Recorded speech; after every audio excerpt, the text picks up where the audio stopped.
संत संगतीचे काय सांगू सुख, संत संगतीचे काय सांगू सुख, आपणा पारिखी नाही तेथी, साधू थोर जाना, साधू थोर जाना, साधू थोर जाना, कलियुगी यलोकी तोची सर्वाभूती सम, यलोकी तोची सर्वाभूती सम, शरीराचा भ्रम नेने कदा, साधू थोर जाना, साधू थोर जाना, साधू थोर जाना, कलियुगी नामा म्हणे गाय दूध एक सार, नामा म्हणे गाय दूध एक सार, साधू निरंतर वर्ती तैसा किंवा वर्त तशी, साधू थोर जाना, साधू थोर जाना, साधू थोर जाना, कलियुगी पांडुरंगा करो, पांडुरंगा करो प्रथम, पांडुरंगा करो प्रथम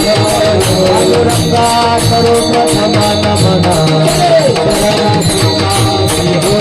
चरणा संपातिया, चरणा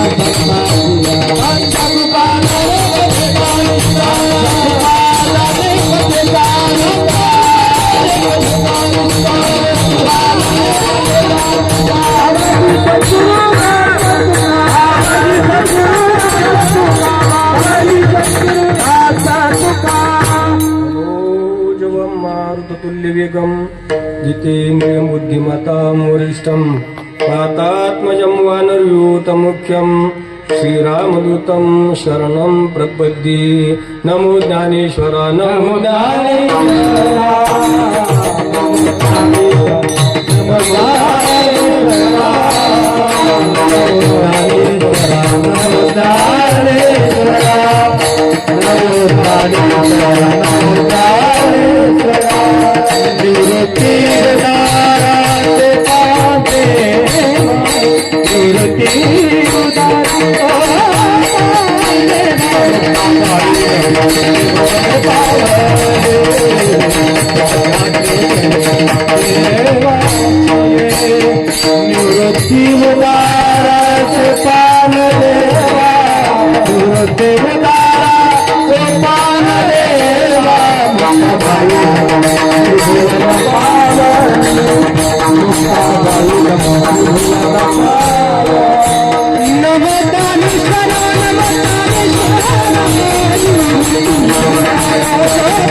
मुक्ताबाई नमो त्रिभुवन पावनी, आद्य त्रजन्नी देवाची शरण शरण एकनाथा, आई माथा ठेविला नका पावगण दोष झालो दास पायांचा, नमो सद्गुरु तुक्या ज्ञानदीपा, नमो सद्गुरु सच्चिदानंद रूपा, नमो सद्गुरु भक्त कल्याण मूर्ती, नमो सद्गुरु भास्करा पूर्ण कीर्ती, मस्तक माझा पायावरी, या वारकरी संतांच्या दयांची केल्या स्मरण, होई सकळ विद्येचे अधिकरण, तेचे वंदू श्री चरण, श्री गुरूंचे ते नमस्कारुनी आता, संत संगतीचे काय सांगू सुख, आपणा पारिखी नाही तेथे, साधू थोर जाना, साधू थोर जाना, साधू थोर जाना, कलियुगी प्रस्तुत तप्त प्रसंगी कीर्तन रूपी करता येईल जो अभंग आहे तो पंढरपूर निवासी पांडुरंग परमात्म्याचे लाडके भक्त, प्रेमाचे मूर्तिमंत स्वरूप असणारे श्री संत शिरोमणी नामदेव महाराज यांचा 4 चरणाचा उत्कृष्ट संतपर प्रकरणातील अभंग असून,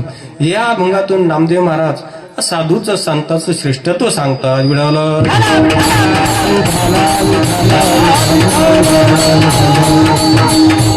नामदेव महाराज म्हणतात, संत संगतीमध्ये काय सुख आहे त्याचं वर्णन होऊ शकत नाही, असं अवर्णनीय सुख संत संगतीमध्ये आहे. कारण ते संत महात्मे असतात, साधू असतात, त्यांच्याजवळ आपलं आणि परक हा भाव नसतो बरं का, भेदभाव आणि त्यांच्या ठिकाणी नसतो, आणि म्हणून ते साधू त्रिवार सांगतात, साधू थोरदाना, साधू थोरदाना, साधू कलियुगी, साधू सत्युगामध्ये श्रेष्ठ आहे, त्रेताच श्रेष्ठ आहे, द्वापारामध्ये श्रेष्ठ आहे आणि कलियुगामध्ये सुद्धा साधू कोण आहे? श्रेष्ठ आहे. मग ते साधू या मुक्तिलोकामध्ये राहत असताना कसे राहतात? इह लोकी तोची सर्वभूती सम, या लोकामध्ये सर्व प्राणी मात्रामध्ये समवर्तन करीत असतात. सर्वांमध्ये परमात्माच आहे या दृष्टीने ते आणि वागत असतात आणि पाहत असतात. आणि शरीराचा भ्रम नेणे कदा, त्यांच्या ठिकाणी शरीराविषयी भ्रम, शरीराविषयी आसक्ती, मोह हे अजिबात नसतो. पण असे जे आणि साधू आहे त्यासाठी नामदेव महाराज दृष्टांत देतात की नामा म्हणे गाय दूध एक सार. गाय आहे ती कशी असू द्या, कोणत्या रंगाची असू द्या, कोणती असू द्या, पण तिचं काय दूध हे काय आहे? सार आहे.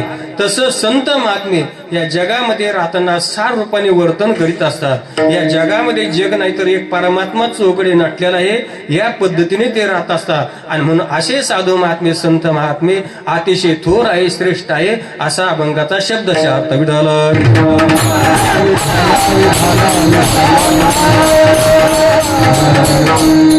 सेवेला सुरुवात करण्यापूर्वी काही पर्याद्याचा तो म्हणजे असा आपल्या मौजे श्री क्षेत्र शहापूर या ठिकाणी आणि प्रतिवर्षाप्रमाणे याही वर्षी गीता जयंती निमित्तानं भगवान परमात्म्याच्या कृपेने, साधू संतांच्या आशीर्वादाने, पूजनीय वैकुंठवासी म्हाताराबा शिंदे खनेपुरीकर यांच्या आशीर्वादाने, पूजनीय वैकुंठवासी पानदास महाराज फटाकडे यांच्या प्रेरणेने आणि हरिभक्तीपारायण परमने आदरणीय विठ्ठल महाराज माने यांच्या संयोजनाने, यांच्या कुशल अशा मार्गदर्शनाखाली याही वर्षा अखंड हरिनाम सप्ताह मोठ्या आनंदाने सुरुवात झाली.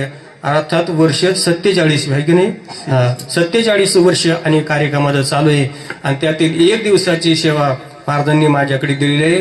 म्हणून सेवेचा योग आला, सर्वांच्या दर्शनाचा योग आला. विठ्ठल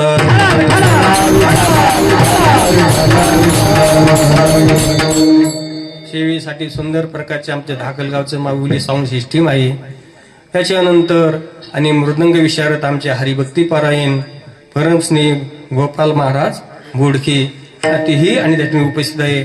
आदरणीय आमचे ज्येष्ठ गुरुबंधू बळीराम महाराज शिंदे तेही उपस्थित आहे. आमचे आदरणीय विठ्ठल महाराज माने आहे. आमचे विनेकरी अनपड बाबा आहे. त्यांना अगोदर पाहून मला बॉचीच आठवण आली. म्हणलं बॉ कशी का आली हो म्हणलं, ते चष्मा आणि ते तसेच दिसले, ते त्यांचीच आठवण आली मला अगोदर. आमचे जयराम महाराज, आदरणीय आमचे तुकाराम महाराज बडे, आमचे गोपाल महाराज, आमचे हरिभक्तीपण यादव महाराज, विठ्ठल महाराज, विष्णू महाराज, आमचे लक्ष्मण महाराज, आमचे बळीराम महाराज, काय पाहते कोण मोबाईलमध्ये ते उपस्थित आहे. आमचे भागवताचार्य संतोष महाराज तेही उपस्थित आहे. आदरणीय नरसिंह महाराज तेही उपस्थित आहे. आमचे आदरणीय काकाजी, जिजा, आमचे तात्या वगैरे, मिस्त्री, दगडू आप्पा, तुम्ही सर्व देववृष्ट होते, माता भगिनी, सर्वांच्या उपस्थितीमध्ये आपल्या संकल्पित वेळेमध्ये ही सेवा आपल्याला भगवंताच्या चरणी अर्पण करायची आहे. विठ्ठल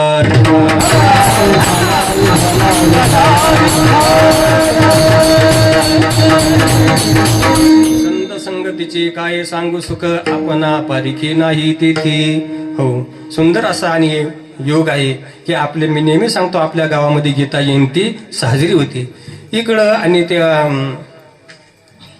वडी रामसगावला तिकडं होते बरं का, आणि इकडं बळेगावला होते. अशा या 2-3 आपल्या भागामधल्या मला माहिती आहे. आणि आपल्या गावामध्ये बी आणि आज 47 वर्ष पूर्ण होत आहे. गीता जयंती चालू आहे की नाही? गीता म्हणजे सगळ्यामध्ये श्रेष्ठ असा गीता आहे, गीता ग्रंथ आहे. आणि त्याच्यावरच भाषांतर म्हणजे काय आहे? ज्ञानेश्वर आहे. गीता अलंकार नाम ज्ञानेश्वरी आहे की नाही? असं सुंदर असणारा श्रेष्ठ ग्रंथ ज्ञानेश्वरी, की ज्या ग्रंथाचं सर्वांनी वर्णन केलेलं आहे. नामामने ग्रंथ श्रेष्ठ ज्ञानदेवी, वाचावी ज्ञानेश्वरी, भाव अक्षराची गाठी, भाव धरून या वाची ज्ञानेश्वरी. एवढं श्रेष्ठत्व ज्ञानेश्वरीचं गायलेलं आहे. एवढा श्रेष्ठ ग्रंथ आहे. आणि म्हणूनच आपले लोक पारायणाला बसत नाही. विठ्ठल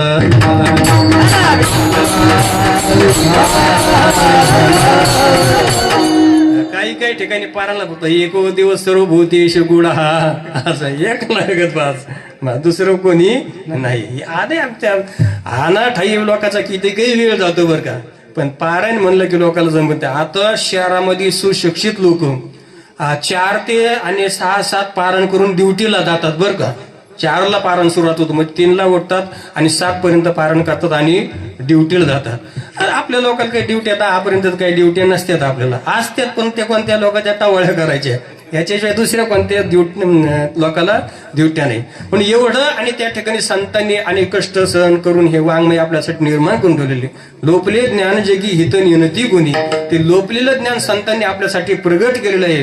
पण त्या ठिकाणी आमचे गुरुवरे घोले बाबा सांगायचे, वस्तू त्या ठिकाणी जवळ असून करून त्या ठिकाणचं महत्व नसतं, त्या वस्तूची किंमत कळायला पाहिजे.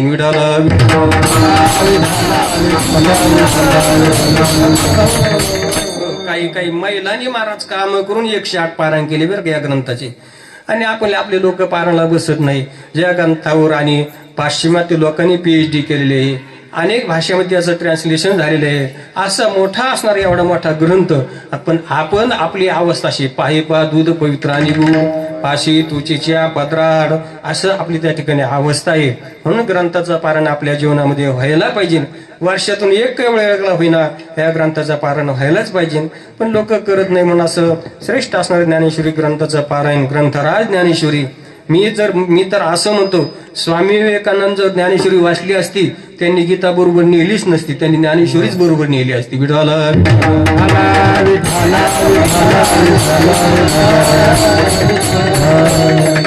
ग्रंथाचा पारायण आमचे हनुमान महाराज करतात.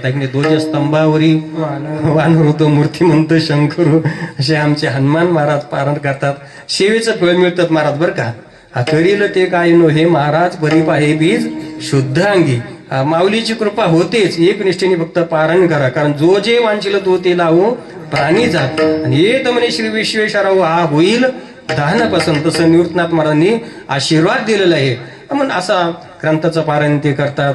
हे सुंदर प्रकारचा कार्यक्रम चालू आहे. त्यातील 4थ्या दिवसाची सेवा माझ्याकडे महाराजांनी दिली. असं होतं माझी तब्येतच बरोबर नव्हती बरं का. दुपारी गोळी खाली थोडं थोडं बोलता यायला लागलं. मला माहित नाही तुकाराम महाराज इथं माहीत असतात, मग त्यांनाच कीर्तन सेवा सांगली बरं आपल्याला सुद्धा ऐकायला मिळालं असतं. म्हणून आज ही सेवा आहे. मी काही विद्वान नाही, पण आपल्या प्रेमातून आणि ही सेवा महाराज माझ्याकडे देतात. विठाला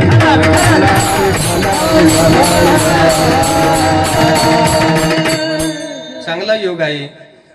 यावर्षी तर कार्यक्रमाला रथी महारथी आहे की नाही. गोपाल महाराज आहे, ते गोपाल महाराज आहे, कृष्ण महाराज थांबलेले. यावर्षी महाराज म्हणजे 7 दिवस आहे. मला आनंदाचा योग आहे. फक्त शेवटला सांभाळून घ्या फक्त.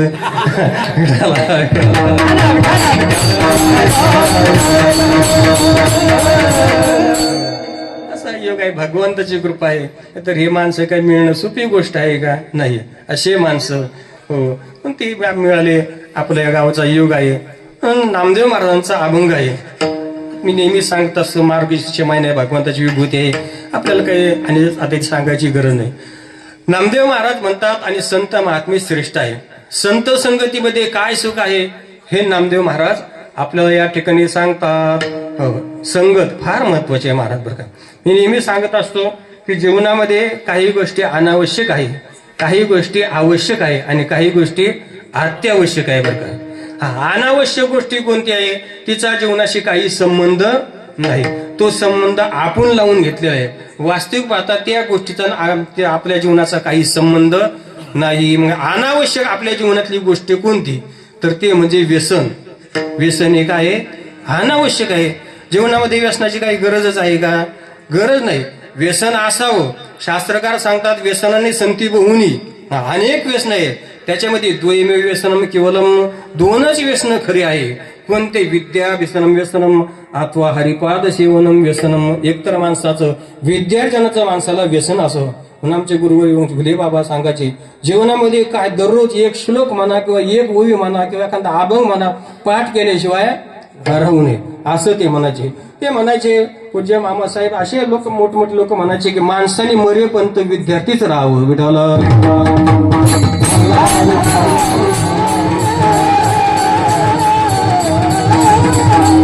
व्यसन आहे, पण हे 2 व्यसन महत्वाची. देवाची सेवा आणि विद्येचा अभ्यास हे 2 व्यसन. बाकीची व्यसन भरपूर आहे. मग त्या व्यसनाचा काही फायदा नाही. मग ती व्यसन कशी आहे? घोरात घोरम नरकम नयती. ते नरकाला नेणारे ती व्यसन आहे. जीवनामध्ये नरक अधोगती प्राप्त होते. त्या ठिकाणी अनेक शारीरिक हानी होते, कौटुंबिक हानी होते. असे सर्व प्रकारचा त्रास त्या व्यसनामध्ये होत असतो. म्हणून व्यसन हे जीवनामध्ये अनावश्यक आहे बरं का. म्हणून व्यसन माणसाने करू नये. कबीरदास महाराज म्हणतात, दारू गांजा मत पियो यारू अक्कल गुंग हो जाती की पल्लो का पैसा करसमी मुखमे मट्टी गिरती, असं म्हणतात की दारू गांजा प्याला की माणूस त्या गोष्टीने काय होतो, त्याची अक्कल नष्ट होत असते, बुद्धी भ्रमिष्ट होत असते. माऊली म्हणतात ना की जो सावध घे मदिरा, जो मदिरा घेतो तो त्या क्षणी ठेवतो काय होतो, भ्रमिष्ट होऊन जात असतो. म्हणून ते आणि मदिरा माणसाने घेऊ नये. एका आश्रमात लिहिलेलं होतं बरं का, माझे काही ते पाठ नाही आता, तर ते असं म्हणतात, दारू पिऊन नरक आहे, दारू पिणारा मूर्ख आहे, असा माझा तर्क आहे, असं ते त्या आश्रमामध्ये लिहिलेलं होतं. पूर्ण काही माझ्या पाठ नाही बरं का. हा असं म्हणून त्या ठिकाणी हे व्यसन करू नये. महाराज काय व्यसनाचा फायदा आहे तुम्ही पहा. तांबाखू म्हणले एकाच त्याचं जातं थुकण्यामध्ये, एकाच जातं फुकण्यात, आणि एकाच जातं वाकण्यामध्ये.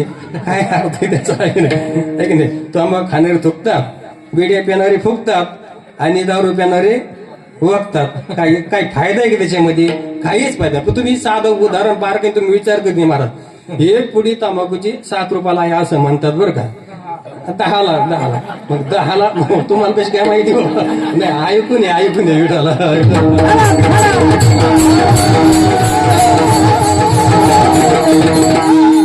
10 रुपयाला, आणि महिन्यात झाले 300 रुपये, आहे की नाही.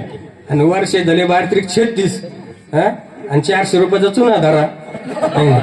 ते चुना लावासाठीच असतो माणसाला. म्हणजे 4,000 रुपये वर्षात झाले, 10 वर्षात झाले 40,000, आहे की नाही. आणि जर असं त्यांनी समजा 25, 30, 40 पासून 50 वर्ष खातोच माणूस त्याच्यामध्ये, आहे की नाही. मग एवढं जर पैसा जर त्यांनी जीवनामध्ये साचून ठेवला तर काय काम होणार नाही त्याच्यामध्ये. पण कशामध्ये जातात हे पैसे सगळे, थुकण्यामध्ये जातात, मग याच्या डबल फुकण्यामध्ये जातात, आणि त्याच्या चौपट वाकण्यामध्ये जातात. सुन बाबा दुनिया में, सुन बाबा दुनिया में मौजूद है, सुन बाबा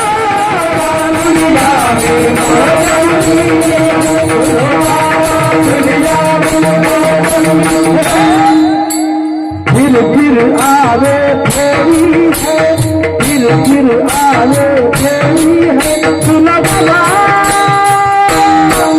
सुन बाबा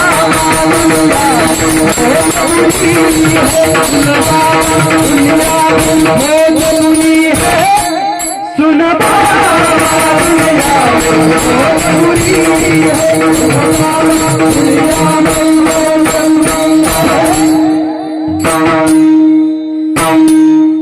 सुनो बाबा दुनिया में मौज बुरी आहे. मौज मजा काय आहे, घातक ठरत असते महाराज. आता पहा दिवसा क्षीणत होतं, याला कारण काय आहे, ते पिण्यामुळेच हेच कारण त्याचे आहे. जे आपणही मारायचं आणि दुसऱ्याला सुद्धा मारायचं, अशी व्यसन अति वाईट आहे. म्हणून व्यसन माणसाने करून हे जीवनामध्ये अनावश्यक आहे. नाही काही जुने लोक म्हणायचे, व्यसन केलं ना तर देव स्वर्गामध्ये घेत नाही, व्यसन नाही केलं तर. एखाद तलब नसली ना तर देव स्वर्गामध्ये घेत नाही. आणि हे त्या लोकांचं आहे, पण आमच्या काही महाराज लोकांनी तांबा खायला सुरुवात केली.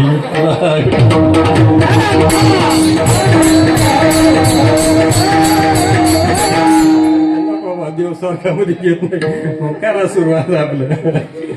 आणि व्यसन करू नका म्हणणारे कीर्तन झाले की लगेच सुरू करतात. म्हणजे व्यसनाचे काय वाईट आहे.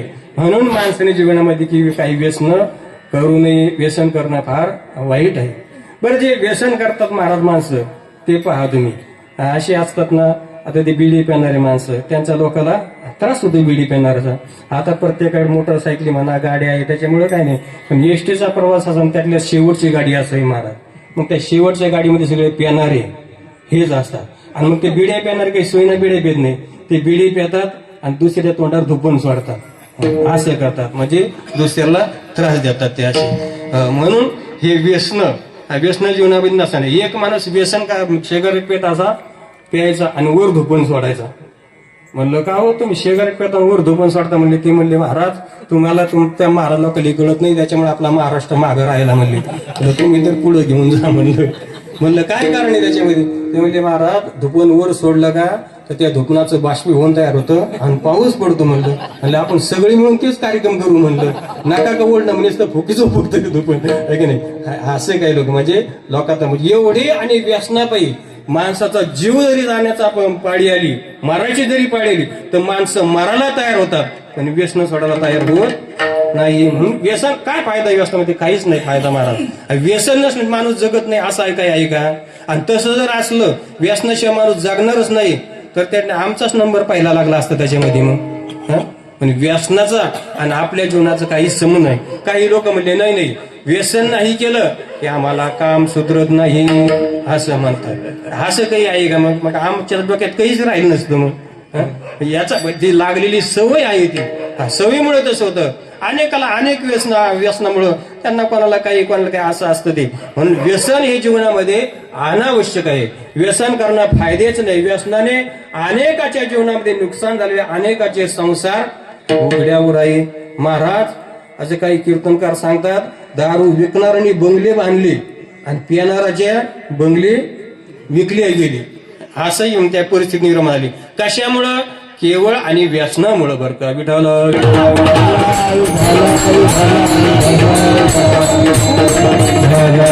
ही गोष्ट जीवनामध्ये अनावश्यक आहे याचा जीवनाशी काही संबंध नाही आमचे गुरु महाराज बोले बाबा काही माणसं व्यसन मारायला तयार होतात पंढरपूरमध्ये एक माणूस होता तो सिगारेट प्यायचा नाही सिगारेट पिऊ काय झालं त्याला फुफ्फुसाचा मला लिव्हरचा असं काही त्रास झाला तो आणि मग डॉक्टरकडे आला डॉक्टरने विचारलं काही व्यसन करता का ते म्हणले हो सिगारेट पितो म्हणले त्या ठिकाणी हे गोळ्या घ्या आणि सिगारेट सोडून द्या म्हणले त्याला पुन्हा 15 दिवसांनी पुन्हा आला काही फरक म्हणले काहीच फरक नाही म्हणले पुन्हा त्या ठिकाणी जास्त पावरच्या गोळ्या दिल्या आणि सांगितलं सिगारेट पिऊ नका पुन्हा गेला पुन्हा तिसऱ्या वेळेला म्हणले का काहीच फरक नाही म्हणले एवढ्या पावरच्या गोळ्या दिल्या तरी आणि फरक नाही म्हणले एकच काय आहे म्हणले शक्यच नाही म्हणले तुम्ही सिगारेट सोडलं का ते म्हणले नाही सिगारेट नाही सोडलं म्हणजे डॉक्टर साहेब तुम्हाला गोळ्या जेवढ्या पावरच्या देतात तेवढ्या पावरच्या द्या म्हणले पण सिगारेट मात्र काही सुटणार नाही ते म्हणले सिगारेट सुटणार नाही तर तुम्हाला मारावं लागल तो म्हणला डॉक्टर साहेब मेलो तरी चालेल पण सिगारेट मात्र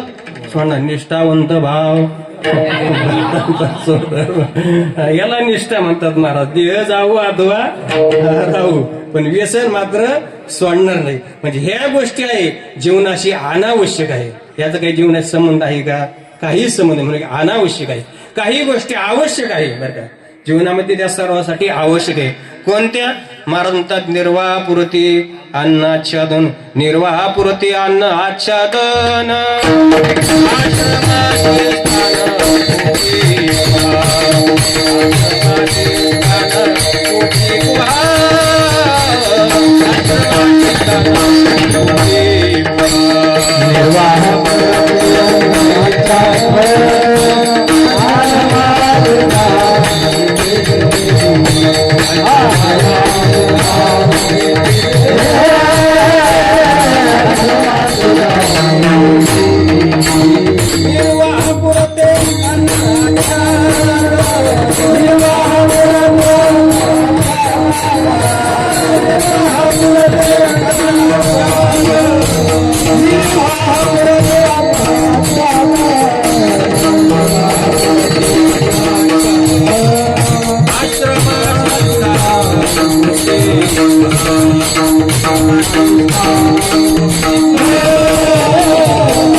निर्वाहापुरती अन्न आच्छादन आश्रमाशी स्थान गोपी गुहा अन्न कपडा म्हणजे वस्त्र आणि अन्न निवारा ह्या 3 गोष्टी सर्वांना लागतात मला कोणी असू द्या ब्रह्मचारी असू द्या गृहस्थी असू द्या वानप्रस्थ असू द्या नाही तर संन्यास असू द्या या सर्वांना या गोष्टीची काय गरज आहे ब्रह्मचारी संन्यासी जरी असला तरी त्याला अन्न हे लागतंच बरं का मग ते असं अन्न चांगलं असू द्या का साधं असू द्या पण मात्र अन्न लागतं म्हणतात नाशी व्यवहारामध्ये म्हण आहे, जरी झाला संन्यासी तरी माध्यान्नाशी तोंडवाशी. म्हणजे भूक तुझ्या अन्नमय प्राण आहे, ते प्रत्येकाला लागतं. म्हणून अन्न हे सर्वांना लागतं महाराज, कोणीही असू द्या, सर्वांना अन्नाची गरज आहे.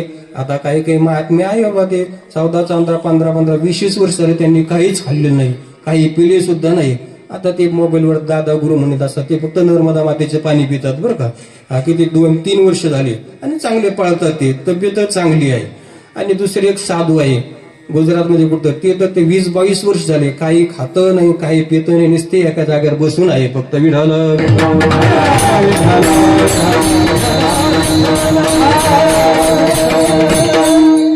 तर याच्यामध्ये आश्चर्याचं काही नाही, कारण जे योगी लोक असतात त्यांना ते अमृत प्यायला मिळत असतं बरं का. आणि ते अमृतावर ते काय होत असतात, जगत असतात.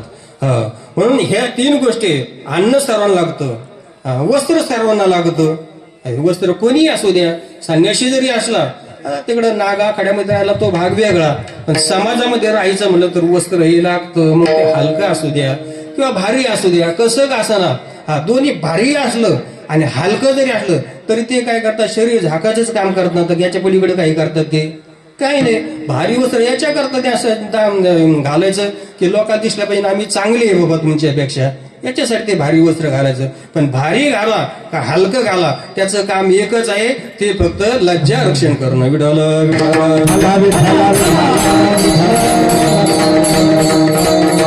म्हणून वस्त्र गरजेचं आहे, गरजेचं. तर पूर्वीचा काळ होता, 4-4, 5-5 भावामध्ये एक शर्ट असायचं, गावाला जायचं टायमाला ते घालायचं आणि गावाहून आले की काढून ठेवायचं. तसंच बनालीवर म्हणा कसं असं राहायचं, असं पूर्वीचं काळ. आता काय, आता किती ते साध्या माणसाकडे किती ग शर्ट आहे. आता ते पूजनीय वेदांत वाचस्पती जगन्नाथ अण्णा सांगायची, एका माणसाच्या घरी आम्ही गेलो आणि त्याची ते बैठकीत बसलो होतो. आम्हाला असं वाटलं म्हणे की आपण याच्या घरी आलो का कपड्याच्या दुकानामध्ये आलो म्हणले, एवढे कपडे तिथं. म्हणजे असं सांगायचं काय की वस्त्राची गरज आहे. आणि ती तिसरी गोष्ट निवारा. निवारा प्रत्येकाला लागतो, माणसा गृहस्थाला लागतो, याच्यामध्ये काही विशेष नाही. निवारा हा ब्रह्मचार्याला लागतो, वानप्रस्थाला लागतो आणि संन्यासाला सुद्धा लागतो. पण गृहस्थाला समजा पत्राचं घर, नाहीतर त्या ठिकाणी इमारत, बंगला, जसं आपल्या पद्धतीने जमन तशा पद्धतीने चालतं. आता ब्रह्मचारी वानप्रस्थ संन्यासी असलं तर यांना महाराज म्हणतात आश्रमाशी स्थान कुपी गुहा, कुपी किंवा गुहा तरी लागतीच बरं का. आता पण आता कोण कोपीन गुहेमध्ये राहता, आता सगळ्याला बांगल्यात राहायची सवय राहिलेली, लोकांच्या घरी जाऊ जाऊ, त्याच्यामुळे आता कोणी त्याच्यामध्ये राहत नाही. म्हणून ह्या गोष्टी जीवनामध्ये कशा आहे, आवश्यक आहे, सर्वांना ह्या गोष्टी लागतात. आणि तिसरी गोष्ट आहे ती म्हणजे ती अत्यावश्यक आहे. ती अत्यावश्यक गोष्ट म्हणजे काय, देवाची संताची सेवा आणि संताची संगती हे जीवनामध्ये अति आवश्यक आहे. विठ्ठल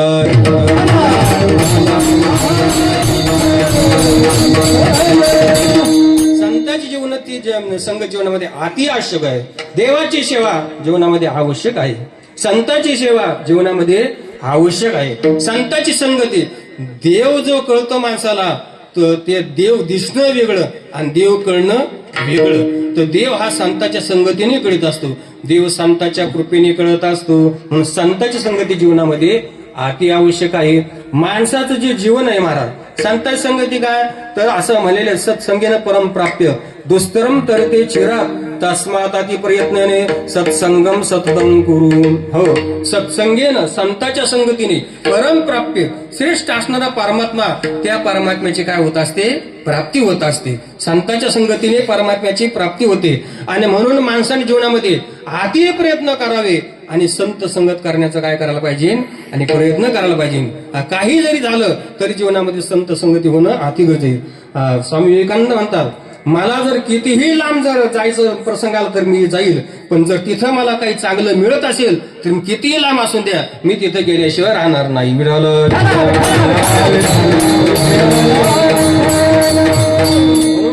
संतांच्या संगतीमध्येच माणसाला कळत असतं. बैसता संतांची संगती कळू आले कमळापती, आपुली कोणीच नव्हती निश्चय चित्ती दृढ झाला. बैसता संतांची संगती कळू आले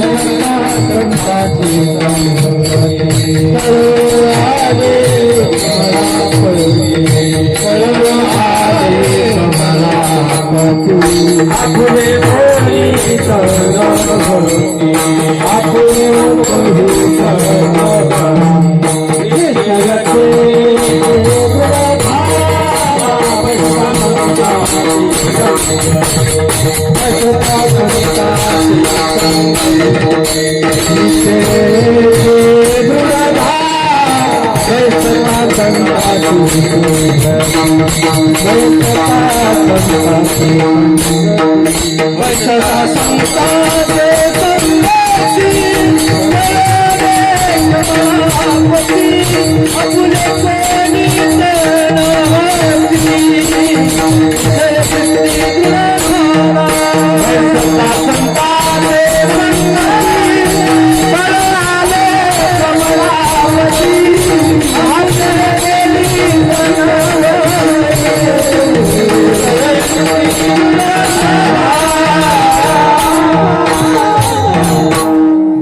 संताची संगती आहे की नाही. कळ आले कमळाली का असं म्हणले बैसता पुढाऱ्याच्या संगती नाही, संताची संगती. आणि दुसरे पुन्हा बैसता कोरोनाची संगती कळ आले कमळापती. त्यावेळेला माणसाला कळलं की आपलं कोणी कोणाचं नाही बरं का. म्हणून खरं काय खोटं काय हे सगळं संतांच्या संगतीमध्ये कळत असतं. ईश्वराची प्राप्ती जी आहे ती संतांच्या संगतीमध्येच होत असते. आणि म्हणून महाराज म्हणतात हरी प्राप्तीसी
शिवपाय धरावी संताची ती पाय. म्हणून संताची ईश्वराची प्राप्ती संताच्या संगतीने संताच्या कृपेने होत असते. म्हणून तुम्हाला संगत एवढी महत्वाची महाराज. अहो पारमार्थ करण्यासाठी तर संगत चांगली लागतेच लागते. पण तुम्हाला संसार जरी करायचा असेल ना तर संगतच चांगली लागते. संसार तुम्हाला जर संगत वाईट लागली ना पूर्ण वाटोळ होऊन जातो महाराज. काय असं तुम्ही ऐकलं का पोटातूनच ती हातामध्ये बाटली घेऊन पेत पेत आला म्हणून असं कळलं हा. दारू म्हणा गांजा म्हणा आतूनच पेत आला बिड्या सिगरेट काय नाही. हे कशामुळे घडलं मग संगतीमुळे घडलं. म्हणून नारद महर्षी सांगतात दुःसंग सर्व थैवते जहा. दुर्जनाच्या संगतीचा सर्व प्रकारे त्याग करा. अजिबात तुकाराम महाराज तर म्हणतात त्याच्या अंगारला वारा सुद्धा तुमच्या अंगावर येऊ देऊ नका. इथपर्यंत तुम्ही काय करा दुर्जनाच्या संगतीला नको नको दुर्जनाचा संग होई क्षणा क्षणा भंग असं महाराजाचं प्रमाण आहे. म्हणून दुर्जन आणि त्या ठिकाणी टाळावा टाळला पाहिजे. तुकाराम महाराज दुर्जनाची जोडी सज्जनाची खेटर कुडी हेच आणि त्यांचं काम असतं. आणि म्हणून माणसाने एक तर चांगल्याची संगती करावी आणि चांगल्याची संगती जर नाही मिळाली घरामध्ये बसून राहू पण वाईटाच्या संगतीमध्ये जाऊ नये. व्यवहारामध्ये जरी संगत आहे तेवढ्यापुरतं थांबायचं आणि आपलं आपल्या पद्धतीने राहायचं. म्हणून संगतीला फार महत्व आहे. तुकाराम महाराज म्हणतात पतन उद्धार संघाचा महिमा तेजावी आदमा संत सेवी हो. म्हणून आपलं पतन हे आपला उद्धार संतांच्या त्या ठिकाणी हा संघाचा म्हणत आहे. नारद महर्षीला वाल्मिकी ऋषीला नारद महर्षी संगती झाली. एक क्षणभर संगत झाली सर्व जीवन बदलून गेले. रामायण राम आदी महाराज. आणि त्या आज्या मिळाला थोडस कुकर्म पाहायला मिळालं सगळं जीवन बदलून गेलं महाराज त्याच्यावर. त्या ठिकाणी आचार संपन्न ब्राह्मण सर्व कर्म करणारा आणि संविधानाला गेला थोडं कुकर्म पाहायला मिळालं त्याच्यावर सगळं त्याचं जीवन काय बदलून गेलं आणि सगळं जीवन त्याचं असे दुर्जन पद्धतीने त्याचं जीवन गेले. म्हणून संगतीला फार महत्व आहे. मग माणसाने त्या ठिकाणी चांगली संगत करावी. तुम्ही पहा माऊलीची ववे, माऊली म्हणतात जैसे जीवनची उदक, जैसे जीवनाची विठ्ठल विठ्ठल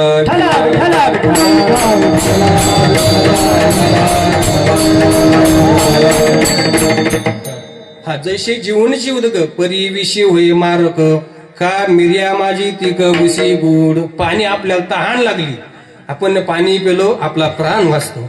पाणी नाही मिळत आपण मरणार, पण अशा वेळेला आपल्याला प्राण मिळालं, पाणी मिळत आपला प्राण वाचतो. आणि ते जर पाणी आपल्याला तहान लागली आणि ते पाणी आपल्याला मिळालं, पण ते पाणी विषयुक्त मिळालं, मग आपण जगू का मरू? मग मरावं लागेल मारा. मग पाणी जगण्याला कारण आहे का मरण्याला कारण आहे? पाणी जगण्याला कारण आहे. पण त्या पाण्याने आपल्याला मारलं, आपला जीव घेतला, याला कारण काय काय? त्या पाण्याने विषयाची संगती केली. विठाला ते पाणी आपल्याला जीवदान देतं, ते पाणी विषयाच्या माध्यमातून आपल्याला मारतं. पाणी एकच आहे. ते पाणी उसाला गेलं तर कसं लागतं? गोड लागतं. मिरचीला गेलं तर तिखट लागतं. आवळ्याला गेलं तर तुरट लागतं, आहे की नाही? टमाट्याला गेलं तर आंबट लागतं.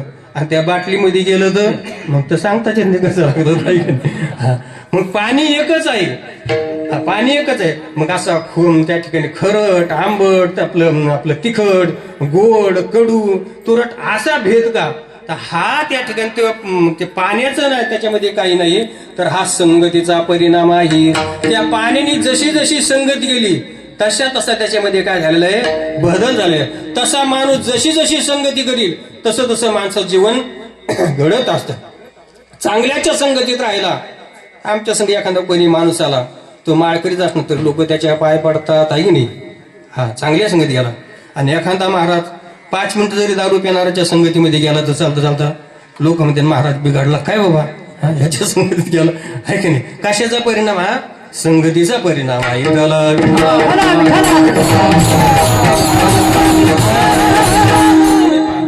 दूध आहे, दूध काय भाव आहे?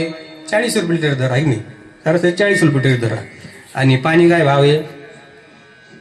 10 रुपये लिटर दर, आहे की नाही? आता बाटलीचं पाणी 10 रुपये लिटर दर. ते जर पाणी दूध, त्या पाणी दुधाची संगती गेली तर 10 रुपये लिटरचं पाणी पण या भावानं जातं 40च्या भावानं जातं, आहे की नाही? तुम्हाला पाणी कमी पाटणं इकडं ना, त्याच्यामुळे पाणी कमी तुम्हाला, आहे नाही? म्हणजे 10 रुपये लिटरचं पाणी 40 रुपयाच्या भावानं जातं. कशामुळं? संघ संतांचा करिता बरवा, उत्तमोत्तम कीर्तीचा ठेवा, पंत तो सुपंथे चालावा, उगवा वासना ढिगाड. म्हणजे दुधाने पाण्याने दुधाची संगती केली तर त्याचा 40 रुपये भाव झाला. आणि त्या पाण्याने डिझेलची संगती केली, ड्राम भरलेला होता आणि त्याच्यामध्ये उगं थोडंसं डिझेल टाकलं. आता पिईन का कोणी त्या पाण्याला?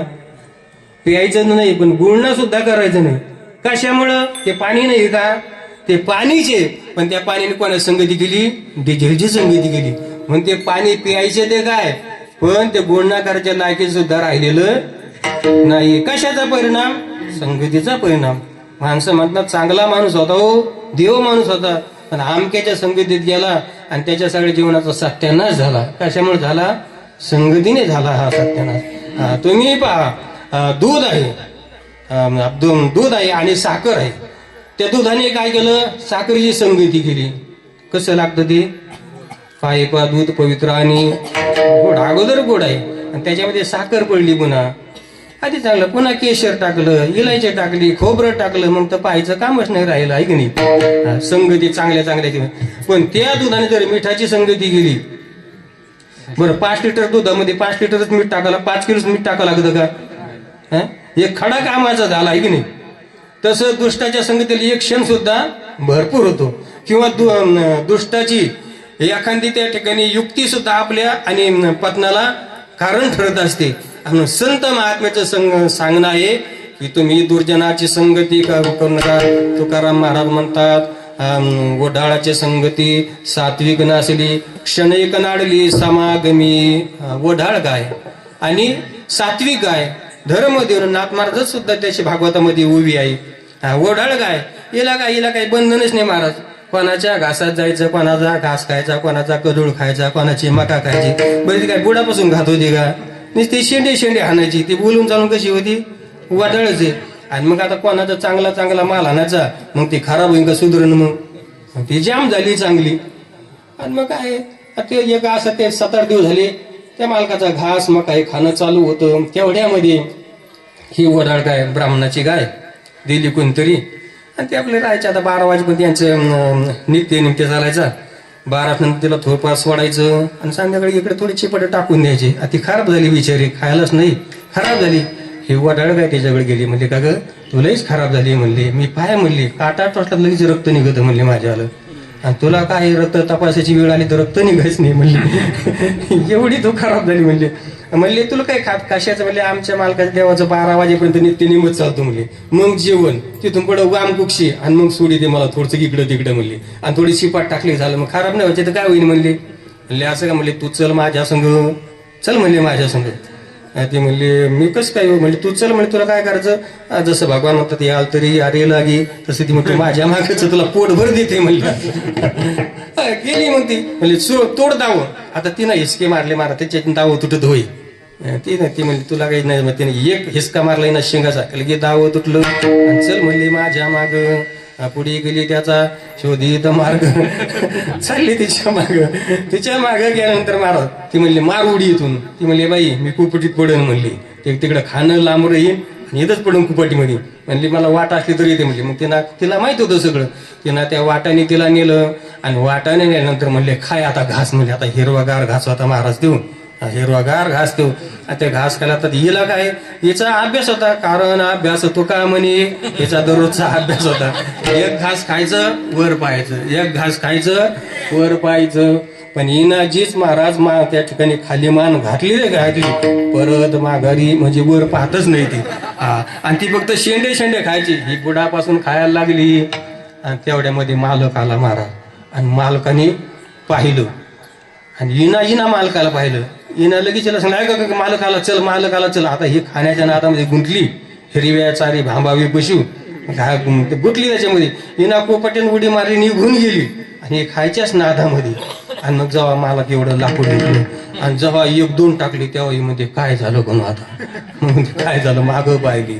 आणि मग त्याला एवढा म्हणे हे ब्राह्मणाची गाय म्हणली, आणि गेला घेऊन म्हणले कावर तुमच्या जे पाळणा होत नाही तर विकून टाका म्हणले, नाही कोणाला दान द्या म्हणले.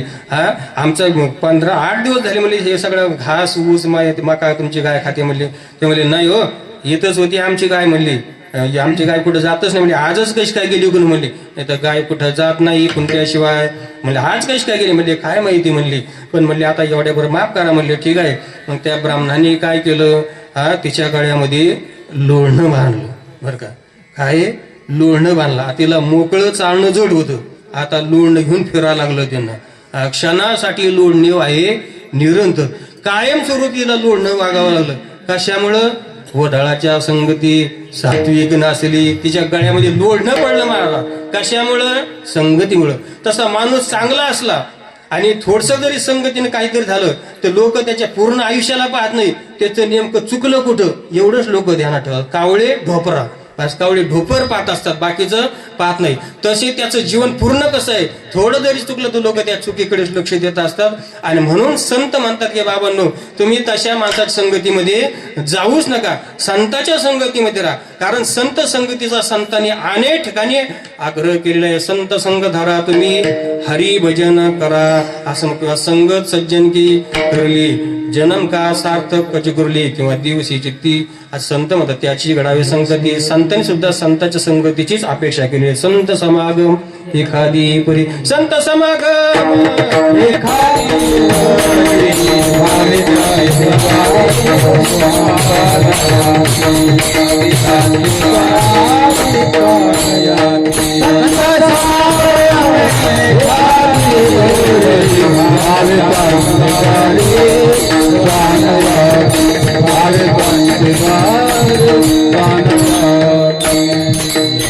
हवे त्याचे द्वारी श्वाने देवा, त्यांच्या दरवाजामध्ये कुत्रा कर, काही कर, किंवा त्यांच्या नाणीतला किडा कर म्हणले तरी मला चाल. कारण तेथे रामनाम होईल श्रमण.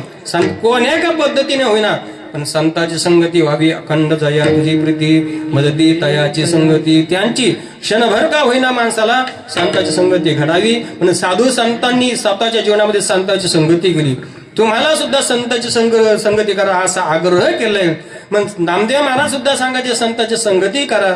तेव्हा आणि एकाने विचारलं नामदेव महाराज संत संगतीमध्ये आहे तरी काय ते महाराज प्रथम संत संगतीचे काय सांग संत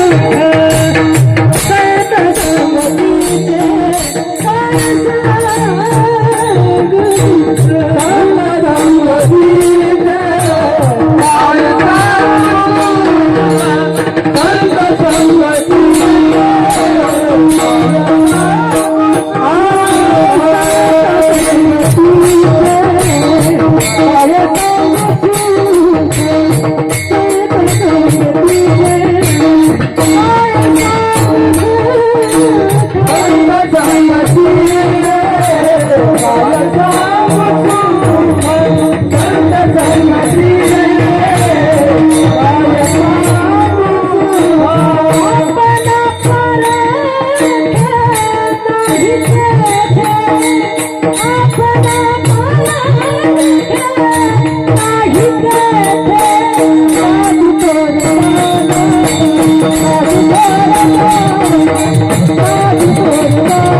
काय काय सांगू सुख आहे की नाही. तर काय सुख सांगा आता यांच्या म्हणण्याचं यांच्या वाजवण्याचं सुंदर व्हायचं सुंदर म्हणतात एक एकावनी बळी रे आहे की नाही. संगीतामध्ये मोठी शक्ती आहे महाराज मी सांगत असतो नेहमीच्याला अगं सांगतात संगीतामध्ये एवढी शक्ती आहे ते असं म्हणलेले संगीत आहे शक्ती ईश्वर की हर स्वर में बसे हे राम रागी सुनाई रागीन रोगी को मिली आराम अशी संगीतामध्ये शक्ती आहे बरं का.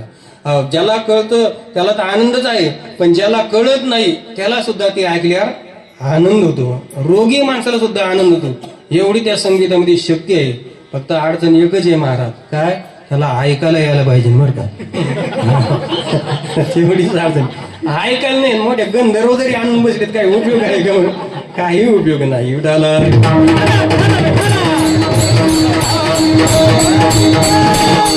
महाराज म्हणतात काय सांगावं ते सुख त्या सुखाचं वर्णन करता येत नाही. जर समुद्रामध्ये पाणी किती त्याचं वर्णन होत नाही तसं संतांच्या संगतीमध्ये किती सुख आहे त्या सुखाचं वर्णन होऊ शकत नाही. सुखाचे बरेच प्रकार आहे बरं का. आता विषय सुख आहे विद्या सुख आहे त्याच्यानंतर योगानंद आहे आत्मानंद आहे ब्रह्मानंद म्हणजे अद्वैतानंद आहे असे सुख आहे. पण संतांचं संगतीमध्ये सुख आहे ते या वैष्णवांचे घरी प्रेम सुख इच्छा करी प्रेम सुख आणि संतांच्या संगती जे सात वस्मिन परम प्रेम रूपा अमृत स्वरूपाचे असं जे आणि सुख आहे ते सुखाचं आणि वर्णन होऊ शकत नाही. ज्या सुखाची अपेक्षा भगवान करतो या सुखाकारणी देव वेडावला वैकुंठ सोडणी संत सदनी राहील का नावडे वैकुंठ शेषाचे शयन वैष्णव सदन आवडले.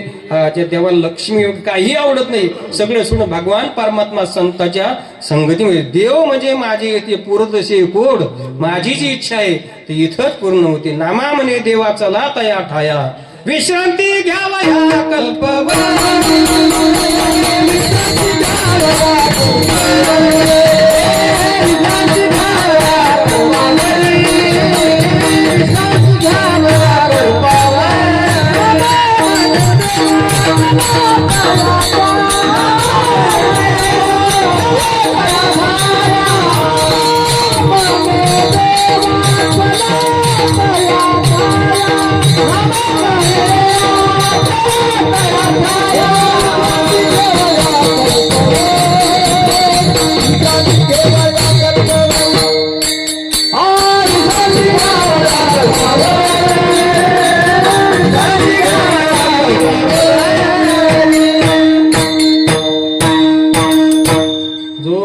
परमात्मा सुखरूपायसी तुझे कोण सांगितलं यो वै भूमा तत्सुखम नाल्पी सुखम असती असं वर्णन केलंय.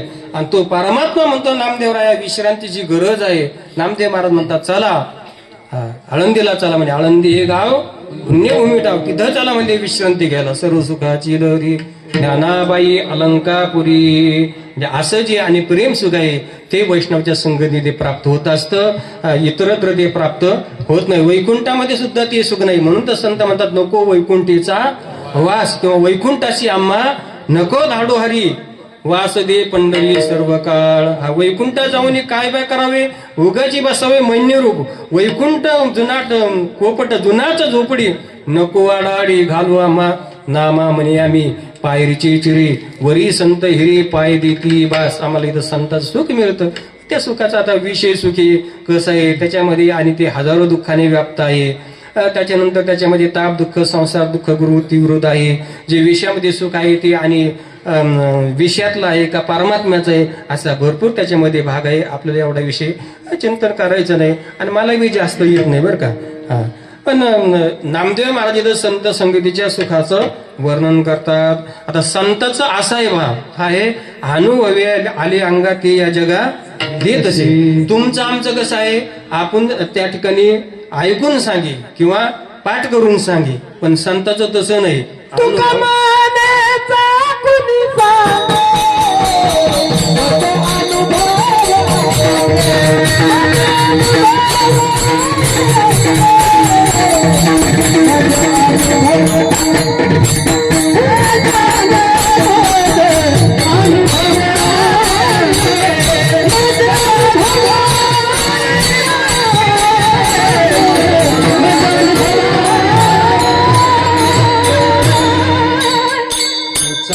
मी सांगे त्याचा आस्वाद आम्ही घेतलेला आहे आणि ते तुम्हाला सांगतो. आपलं मात्र ऐकून संताचं ऐकून किंवा थोरा मोठ्याचं ऐकून वाचून आपलं सांगणं आहे. पण नामदेव महाराज जे सांगतात त्यांनी त्या सुखाचा अनुभव घेतलेला आहे. आपल्याला दृष्टांत माहीत आहे, तीर्थावळीचे अभंग आहे, त्याच्यामध्ये ज्ञानेश्वर महाराजांनी आपल्या जीवनामध्ये जे ज्ञानदानाचं कार्य ते सगळं केलेलं आहे. अमर त्या रेडा बोलीला अमृतानुभवल्या ज्ञानेश्वरीली अभंग लिहिले, हरिपाठ आनंद लहरी स्वात्म अनेक ग्रंथ लिहिले. आणि माऊलीच्या जीवनामध्ये एक इच्छा आली माझे मनीची आवडी पंढरपुरानी नुड किंवा तुझी सेवा करीन मनोभावे. ही इच्छा झाली, गेले त्या ठिकाणी आणि नंतर वाऱ्या सुरू केली माऊलीने. आणि माऊलीच्या जीवनामध्ये इच्छा झाली की नामदेव महाराज संग तीर्थयात्रा करावी. नामयाचे भेटी ज्ञानदेव आले लोटांगण घातले नामदेवे. लोटांगण घातलं, चांगलं झालं म्हणजे संत संगती मिळाली. माऊलीचा आदर सत्कार केला म्हणजे माऊली कुणीकडे आली म्हणले काय नाही माझी अशी इच्छा आहे की आता तुमच्या बरोबर तीर्थयात्रा करायची. म्हणजे हा तुमचे कीर्तन ऐकायचे, तुमच्या कीर्तनामध्ये देव नाचतो, हा हे सगळं आनंद तुमचा आम्हाला ऐकायचं, तुमच्या संगतीचा आणि त्या ठिकाणी आनंद घ्यायचा आहे. चला म्हणले आपल्याला तीर्थयात्रा करायची आणि तीर्थयात्रा करू म्हणले. आणि तीर्थयात्रा करून नाचू कीर्तनाची रंगी ज्ञानदीप लावू जगी. हा त्या ठिकाणी भक्तीचा प्रचार आणि त्यातनं आपण सगळ्या भारतामध्ये जगामध्ये करू म्हणले. म्हणून चला तुमचे भक्ती आणि माझं ज्ञान. याचा अर्थ माऊलीकडे ज्ञान भक्ती नव्हती आणि नामदेव महाराजाकडे ज्ञान नव्हतं असं मात्र नाही बरं का. चला म्हणले त्या ठिकाणी ज्ञान भक्ती एकत्र आली की आनंद असतो. हो, ज्ञानाशिवाय जी भक्ती आहे ती आंधळी आहे आणि भक्तीशिवाय जे ज्ञान आहे ते पांगळ आहे, त्याचा काही उपयोग नाही बरं. ज्ञान आणि भक्ती, या ज्ञान भक्ती सहज भक्त एकवटला मज. ज्ञान आणि भक्ती दोन्ही एकत्र आणतर मग काय आहे आनंद असतो. नुसता ज्ञान आहे पण ज्ञान कसं आहे, जुने कीर्तनकार सांगायचे थोर महात्मे की जिलेबी आहे, जिलेबी तळली पण पाकामध्ये बुडली नाही तर मग ती खायला चांगली लागेल का? मग जिलेबी नाही का? जिलेबी आहे पण ती पाकात बुडल्याशिवाय चांगली लागत नाही. ती जिलेबी पाकात बुडल्यानंतर माणूस पोटभर खात असतो. तसं ज्ञान म्हणजे फक्त तळलेल्या जिलेबी सारखं आणि जे भक्तियुक्त ज्ञान आहे ते पाकात बुडलेल्या जिलेबी सारखं. विठाला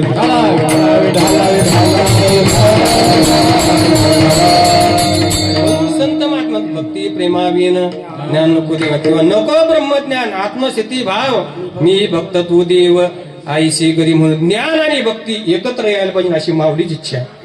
हे आमचे जुने कीर्तनकार सांगायचे की एक माणूस पांगळा होता, त्याला तीर्थयात्रा करायची इच्छा होती. आणि एक आंधळा होता, त्याला तीर्थयात्रा करायची इच्छा होती. पण तो आंधळा आणि हा पांगळा आता कशी काय तीर्थयात्रा होईल? आणि इच्छा तर भरपूर आहे. आमचे आपूजने गावाने महाराज गेले ते नर्मदा परिक्रमाला, इथून पायी गेले बरं का ओंकारेश्वरला. आणि आता पुढे तब्येतीने साथ दिली नाही. 12 किलोमीटरची प्रदक्षिणा केली त्यांनी, पण तब्येतीने साथ दिली. कारण काय, शरीर चांगलं असेल जो हे सकळ सिद्ध आहे तोपर्यंत होतं महाराज. नाही तर मग काही आपली इच्छा जरी असली तरी काही उपयोग नसतो. पण तो आंधळा त्याला वाटतं 4 धाम व्हायला पाहिजे, आणि जो पांगळा त्याला वाटलं 4 धाम व्हायला पाहिजे. आता चांगल्याला करू वाटत नाही. त्या ठिकाणी ती काय म्हणते स्लीपर असली तरी माणसाला जो वाटत नाही घर सोडून. मग पायी कधी करणार, पण त्यांची इच्छा. ते दोघं म्हणले कधी हा मला तीर्थयात्रा करण्याची आहे, तो मला तीर्थयात्रा करण्याची आहे. ते म्हणजे असं म्हणले मग आपण असं करू ना. म्हणले काय, आंधळा म्हणला तू असं कर, मी तुला खांद्यावर घेतो, आहे मी तुला खांद्यावर घेतो म्हणली. आणि बस तुला पाय नाही पण माझे पाय चांगले आहे म्हणली, आणि मला डोळे नाही तुला डोळे आहे, तर मी तुला खांद्यावर घेतो आणि मग आपण जाऊ म्हणले. तू फक्त सांग जाय, डावीकडे वळ, उजवीकडे वळ, नाली आली, उडी मार, असं तू सांग जाय. मला जमलं ना त्यांच्या घेतलं त्या पांगड्याला खांद्यावर. आता सांगायचं आंधळ्या डावीकडे, आंधळ्या उजवीकडे, आंधळी उडी मार, पुढी नाली आली. असं वाता महाराज त्यांची 4 धाम यात्रा झाली ना, माऊंद झालं त्यांच्यावालं. म्हणजे एक आले म्हणून त्यांची 4 धाम यात्रा झाली. वेगवेगळे असते जमलं असतं का नाही. तसं ज्ञानेश्वर महाराज म्हणतात, नामदेव महाराज, ज्ञान आणि भक्ती एकत्र यायला पाहिजे, म्हणून तुम्ही माझ्या संग चला. आता चला म्हणल्यानंतर नामदेव महाराज पुढंच पडलो. नामदेव महाराजाला पंढरपूर सोडून आणि पांडुरंगाशिवाय करमतच नव्हतं बरं का नामदेव महाराज. पण आता माऊली म्हणतात, म्हणणारे माऊली, पण काय करावं. नामदेव महाराज त्याच्यात थोडीशी सवड काढली. म्हणले काय, म्हणले तर मी यायला तयार आहे, तुम्ही पांडुरंगाला विचारा म्हणले. मग पांडुरंगाने आज्ञा दिली की मी येईन, म्हणजे मी त्यांच्या आज्ञेशिवाय काही करीत नाही. मग ज्ञानेश्वर महाराज माऊली पांडुरंगाकडे गेले. म्हणजे देवा मला नामदेव महाराज तीर्थयात्रा बरोबर न्यायची इच्छा आहे, त्यांची संगती घडावी आणि आपल्या भक्तीचा प्रचार जगामध्ये व्हावा अशी आमची इच्छा. नामदेव महाराज तुम्ही पाठा म्हणले. भगवान म्हणले काही हरकत नाही, घेऊन जा म्हणले, माझं काही नाही म्हणणं नाही, पण सांभाळा म्हणले, माझ्या नामदेवचे तान भूक तुम्ही सांभाळा म्हणले. ठीक आहे, काही हरकत नाही. मग नामदेव महाराजाला म्हणले चला. देवाने सांगितलं जा म्हणले. नाही म्हणले देवा नको. भगवंताने सांगितलं देव म्हणे नाम्या पाही ज्ञानदेव मीच आहे, तो आणि मी नाही जा एकच आहे म्हणले. नाही म्हणले देवा, नाही म्हणले जा म्हणले. अरे ज्ञानेश्वर महाराज तुझ्या संगतीची इच्छा करतात, असं भाग्य कोणाला प्राप्त होईल की माऊली तुझ्या संगतीची अपेक्षा करतात. योग्याचे ज्ञानीयांच्या राजयोगाची माऊली, साधकाचे मायबाप, जा म्हणली. बरोबर ठीक आहे म्हणले. ज्ञानेश्वर महाराज बाराले. नामदेव महाराज आतमध्ये म्हणले देवा तुम्ही का आपण खोटं बोला धंदा धरला म्हणले. म्हणले काय झालं, तुम्ही अगोदर 2-4 दिवसापूर्वी काय झालं, नामदेव महाराज कोणी जरी आलं तरी मी तुम्हाला माझ्यापासून पाठविणार नाही, तुम्हाला एक क्षणभर सोडणार नाही, तुम्ही क्षणभर जरी बाजूला गेले तुम्हाला करमत नाही असं तुम्ही म्हणले. आणि आता लगेच पलटी मारली हो म्हणले तुम्ही. असं कसं काय म्हणले ते. म्हणजे नामदेवा तुला कळत नाही म्हणले.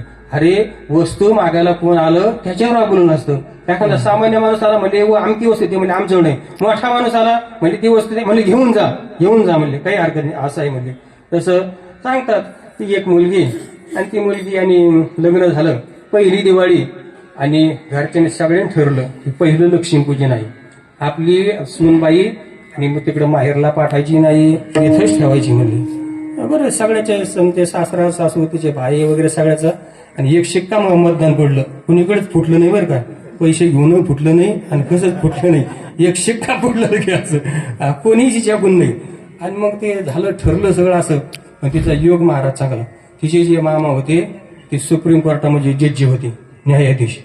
आणि त्यांना असं वाटलं की आपल्या भाषेला इकडं आणावं आणि तिला थोडं त्या ठिकाणी दाखवं. आपलं हायकोर्टामध्ये होती मुंबईला, पहिलं आपण मुंबईला नाही करतो तर म्हणजे त्याला मुंबई दाखवावी, समुद्र दाखवा, त्याला चुळी बांगडी करावी. म्हणून आपल्या बायकोला विचारलं, म्हणजे ग आपल्या भाषेला आणायचं म्हणजे तुझी काय इच्छा आहे. ती बी मामी मोकळे मानायची होती बरं का, त्याच्या मनात म्हणजे काही असं कपट बिपट नव्हतं काही असं बरं का. ती मोकळे म्हणायची होती. म्हणजे बाई घेऊन या, माझं काय आहे काय नाही म्हणजे घेऊन या. म्हणलं की सुप्रीम त्या हायकोर्टात जड्जीची गाडी यांच्या दरवाजामध्ये. मग ते जड्जी पाहिल्यानंतर महाराज यांची त्र्याधा उडली की काय करा यांना काही सुचना. मग तिथे गाठी टाक्या घालच्या आमकं तमकं सगळी सोय केली. काय कीर्तनकार थोडीच होती. आली टाकलं पोतं कलं गाठळ पिटलं खान जा निघा असं होत होती. ते हायकोर्टाची जड्जी होती ती. म्हणजे आले बसल्यानंतर मग चहा पाणी झाली, जेवण म्हणजे कुणीकडे आली. तुम्हाला याचं असं काय अर्जंट काम काढलं, तुम्ही पत्रे हाती निरोप द्याला असं तुमचं काम केलं असतं म्हणले आम्ही, आणि तुम्ही इथं स्वतः आले का, काय काम आहे विशेष काय काम आहे. ते म्हणले काम काही नाही, फक्त आमची अशी इच्छा आहे की आमच्या भाषेला या दिवड्याला मुंबई न्यायचं, तिला मुंबई दाखवायची, समुद्र दाखवायचा आणि तिची चोळी बांगडी करून तिला वाटेल लावायची, एवढंच आमचं. एवढंच म्हणले. आणि याच्यासाठी तुम्ही इथं आले म्हणले. अहो आम्ही तिथून आणून घातले असतील म्हणले, तुम्ही कशात आले म्हणले इथं, यायचं काय काम होतं म्हणले. आणि मी घेऊन जा म्हणले लगेच. आणि तिथं पोरगी गाडीमध्ये बसली, पोरगी निघून गेली. आणि मग तिची सासू नवऱ्या म्हणायला लागली म्हणले, हा तुम्ही आता म्हातारपणाला खोटं बोलायला लागले म्हणले. हा तुम्ही काय म्हणले होते की पोरीला पहिली दिवाळी इथंच करायची आणि आता म्हणले ते म्हणले तू डोकं आहे का ठेपेर म्हणले. हा तुला कळतं म्हणले न्यायला कोण आलं होता, ते काय साधं माणूस आला का न्यायला. अरे हायकोर्टाचे न्यायाधीश न्यायला आले म्हणले आणि त्यांना नाही म्हणा जमन का म्हणले आपलं, तू फक्त चुलीच्या पुढे डोकं लागू जाऊ नको म्हणले. बाकी विठाला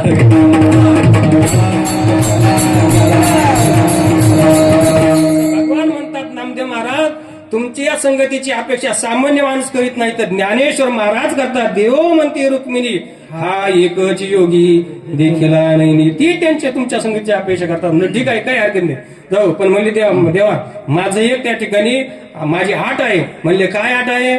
ज्ञानेश्वर महाराज म्हणतील ह्या मुसोबाचं दर्शन, ह्या बिरुबाचं दर्शन, ह्या मारी आईचं दर्शन, ह्या मागीर बाबाचं दर्शन, ते आपल्याला जमणार नाही. म्हणले मग काय आपली आट असे कटेवरी कर नाही ज्या देवाचे निगमितायाचे दर्शन, ज्या देवाचे कमरेवर हात नाही ना त्या देवाचं मी दर्शन घेणार नाही.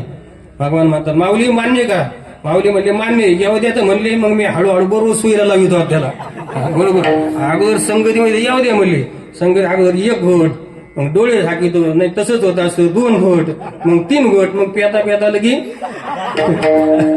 बॉक्सचे बॉक्स. ते म्हणले होतं माझ्या संगतीत येऊ द्या, मी बरोबर करतो. मग अशी अनेक तीर्थयात्रा झाली बरं का. तीर्थयात्रेनंतर मग राजस्थानला गेले, मारवाड भागामध्ये. तिथं सगळ्याला तहाना लागल्या महाराज, खूपच तहाना लागल्या. आणि मग सगळे वारकरी सगळे निवृत्तात महाराज, स्वपनका, मुक्ताबाई, सावता सगळ्या संतांना तहाना लागल्या. काय करावं. तेवढ्यामध्ये एक विहीर पाहिली.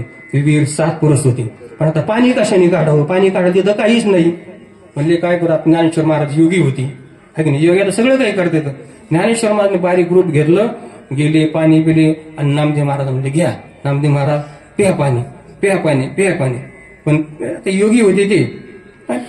समजा ते एक कथा असते कुठं आणि भक्तीचं श्रेष्ठत्व पटवून द्यायचं असतं. पण असं म्हणले पण उपहास बुद्धीने घ्या प्या पाणी, हे आमचं योग्याचं सामर्थ्य आहे. तुमचे काय त्या विठोबा रुक्माई, विठोबा रुक्माई, इथं काय काम तुमची विठोबा रुक्माई म्हणले होता. आम्ही पा म्हणले गेलो पाणी पिऊन आलो म्हणले, तुम्हाला सुद्धा आणलं म्हणले. हे आमचं योग्याचं सामर्थ्य आहे. आणि तुमची भक्ती काय. नामदेव महाराज तुम्ही आमच्या भक्तीला हिनवित होय. बरोबर म्हणले घ्या उपवास नामदेव महाराजाला. आणि तो बरोबर वाटलं नाही. ते सुद्धा एकनिष्ठ भक्त होते. जसे आपले म्हातार बाबा बिगर माळकरी म्हणलं अजिबात नाही. केवढा असला आणि कोणी असला त्याचं जेवण तर राहू द्या, पण पाणी सुद्धा त्यांच्या घरी आंघोळी सुद्धा करीत नव्हते. बिगर माळकरीच्या घरी म्हातार बाबा आंघोळी करत होते. म्हणून आज महाराष्ट्रातले थोर कीर्तनकार त्यांचं नाव घेतात. ते विद्वान होते याबद्दल काही वाद नाही, पण त्यांचं एकमेव ही निष्ठा होती की बिगर माळकऱ्याचं काहीच खायचं प्यायचं नाही. विठाल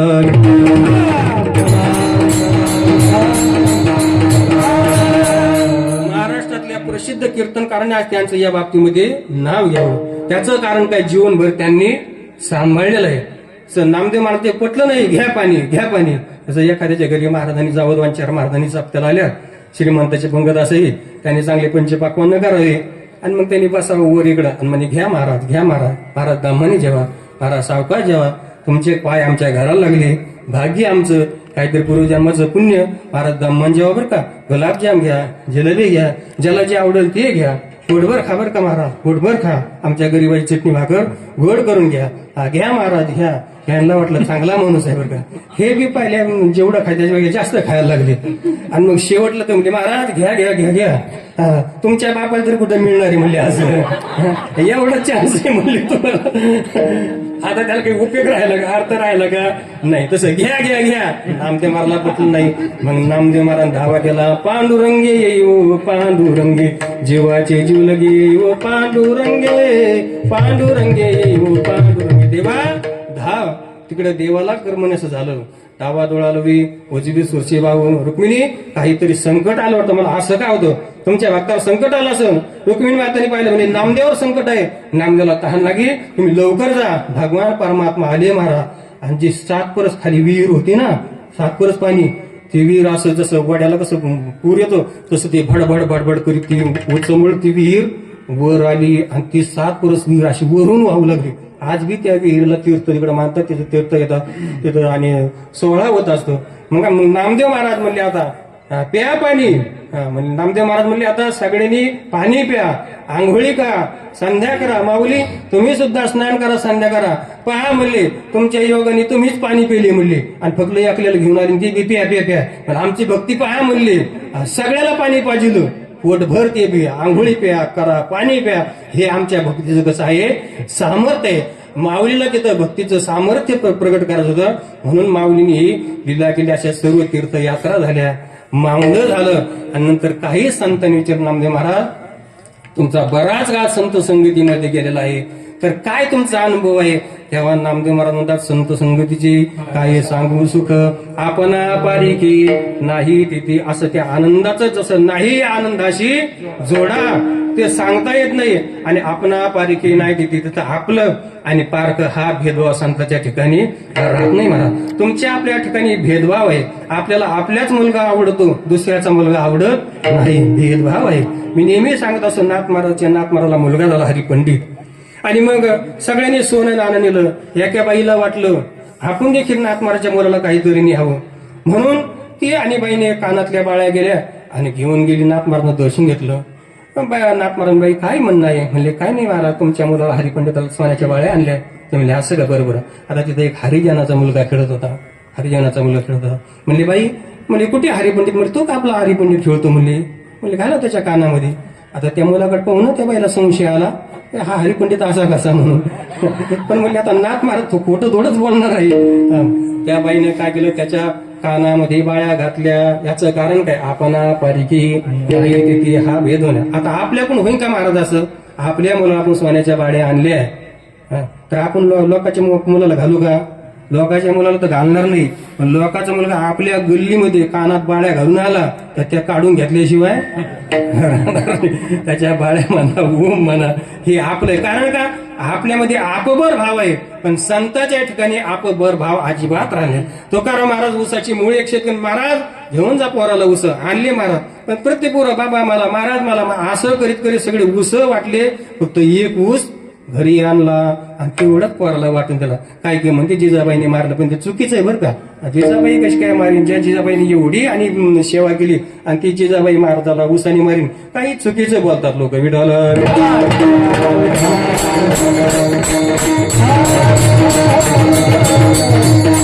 म्हणून संत म्हणतात पाहुण्या ग्रंथ करावे कीर्तन तेव्हा जाण कळत्याची पाहू आणि मग सांगावं महाराज. काही सांगू नये उगाच आणि काहीतरी कोणाला आरोप करू नये आणि आपल्याला सुद्धा दोष लावून घेऊ नये असे काही लोक सांगतात. म्हणून आप संत संगतीचे काय सांगू सुख आपणा पारिके नाही तिथे. आणि असे संत महात्मे कसे आहे तर ते अतिश्रेष्ठ आहे असं. आणि दुसऱ्याच्या साधू थोर जाना, साधू थोर जाना, साधू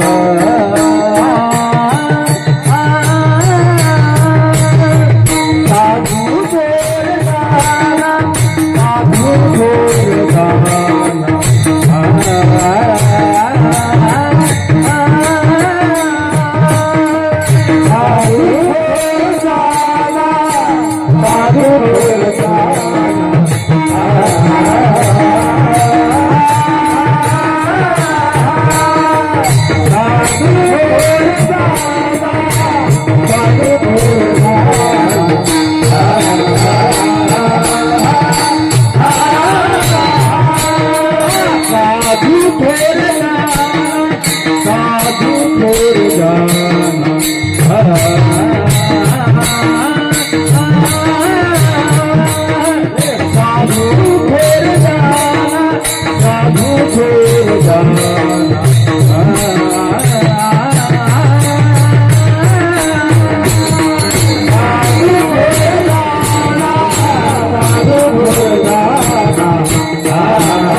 साधू थोरदाना साधू थोरदाना कलियुगी पहा बघ किती मस्त वाटतं.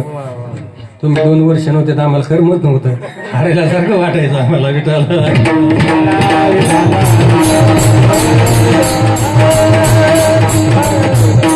व्यवहारामध्ये चालूच असतं की म्हणजे आता, आणि त्याला राजकारणात माणसाने कधीच नाही, राजकारण गजकरण ते काय एकच आहे, ते तर माणसाने कधीच मानावर घेऊ नये बरं का. आता वरले लोक एका ताटात जेवतात आणि आपण कशाला धरून पाहिजे, पण खाल्ल्या लोकांना जास्त अवसनी वरल्यापेक्षा खाल्ल्या लोकांना जास्त अवसर बरं का. ते शेती विकते द्यायसाठी ते, आणि ते बिचार खुजा मजा मारते बरोबर का. ते कोणाला काय करायचं कोणाला काय ते चालूच, ते जाऊन द्या त्याचा भाग. पण नका बोलणं चाललं, पण बाकीचं आपलं फार मर्द काल पाहिजे. दोघं नवरा बाईचे भांडण आलेले होते आणि ते काही बोलत नव्हते, पण घरात एकाच राहत होते बरं का. बोलून घरात एकाच राहत होते. आणि ते म्हातारे हिवाळी म्हातारे शिकत होतं, आणि ते शकता काय होतं, ते थिलंगी बुडली आणि त्या म्हातारे धोतर पेटलं. आता बोलायचं तर नाही, आता काय करा. ती बाई म्हणायचं आपल्याला काय करायचं, कोणाचं धोतर पेटलं, आपल्याला काय करायचं, कोणाचं धोतर पेटलं. ते आज म्हातारे अरे ते म्हणजे आपलं पेटलं म्हणजे धोतर. तसं चालायचं विठाला.